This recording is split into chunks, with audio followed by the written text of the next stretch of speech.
So President Trump, or former President Trump, I should say, is weighing in on whether or not he wants to run in 2024. He spoke to Sean Hannity. Here's his reaction. Are you running again in 2024? What are the odds? If I were to First ask... of all, it's a long time. The odds. What are the odds? Look, the odds. I got tremendous numbers. Nobody's ever gotten the numbers I got. No sitting presidents come even close.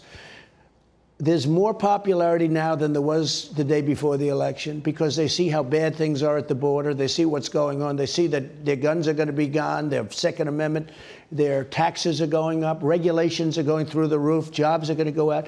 What do you see? This is going to take a little while to show. But if they add all these regulations back, the jobs are going to be gone. Your energy independence is going to be gone. So I say this. I am looking at it very seriously. Beyond seriously. From a legal standpoint, I don't want to really talk about it yet. It's a little too soon. My favorite part is, from a legal standpoint, I don't want to really talk about it yet. What does that mean? From a legal standpoint, there's nothing holding you back from discussing whether or not you want to run. From a legal standpoint, I don't want to do that.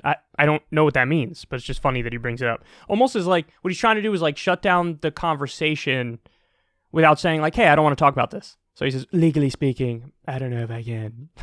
Come on, man. It's just, he's so silly. Anyway, so let's run through the answer. He starts by saying, I do think this is a little bit of a hint here. He starts by saying, first of all, it's a really long time away.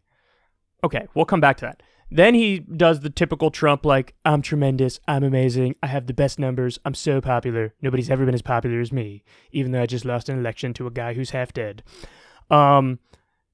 Then he says, under Biden, your taxes are going to go up, your regulations are going to go up. By the way, if Biden raises taxes, he's been crystal clear, it will only be on people who make over $400,000 a year, and it'll be on corporations. People want those taxes to go up, and it's not even close. The polls are overwhelmingly on the side of Joe Biden on this and against Donald Trump. So I hope the taxes go up for the wealthy. And the idea of regulations going up, we need the regulations to go up. You deregulated and allowed a lot more pollution. You deregulated clean water protection. You deregulated Wall Street. You deregulated the Consumer Financial Protection Bureau and took the teeth out and made them irrelevant. You deregulated the predatory payday loan industry. Yes, I want all those regulations back. Those regulations are important for regular people. Of course I want those back. But he brings it up, of course, like it's a bad thing. Then he says, and this is the part that's making the headlines, I'm looking at it very seriously, beyond seriously. So he's beyond seriously looking at running in 2024. Now, what's my overall verdict on this? It's not that complicated. The reason why he's out there and he's going to help in the midterms and he's going to campaign for people and he's going to be politically involved, the reason why he's doing that is because he wants to leave the door open to potentially run in 2024. That's what that means. He wants his revenge, he wants to strike back, and he's trying to stay politically relevant and stay the main guy in the Republican Party. And by the way, he is. All the polls show it. He's still the number one guy in the Republican Party. It's almost astonishing, too, because usually when somebody loses, they have to go into the wilderness for a while, and they start being despised even by the people who just voted for them because they're viewed as a loser. But Trump somehow overcame that because his people are very pro-Trump, and, there's nobody else on the horizon. Like, who's going to take him down? Liz Cheney? Ted Cruz? It's just ridiculous. I mean, come on, we're being silly here. So, he sort of weathered that storm, and he's pretty popular up front with his own people. So he wants to leave the door open, but ultimately, I don't think he knows whether or not he's going to run yet. Because he said at the beginning, that was the hint. The hint was the very first thing he said. Usually the very first thing you say is the thing that's the most honest thing. And so he was asked, and he's like, it's a long time away. That means, I don't really know. I don't know. But he wants to leave the opportunity there, the door open, the potential there, and that's why he's still super involved in Republican politics. So, I mean, we'll see. We'll see. But there's going to be endless speculation. And I will say this. If he does run, and if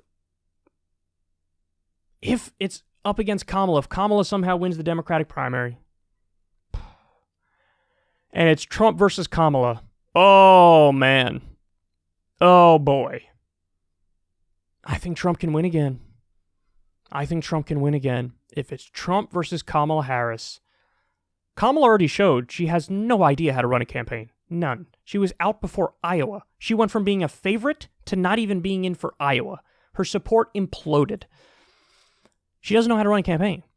And so the media and the establishment prop her up and act like she's super serious and she's a, real candidate that is great. And, now she's VP, all because she's this media creation and she's been pumped out there.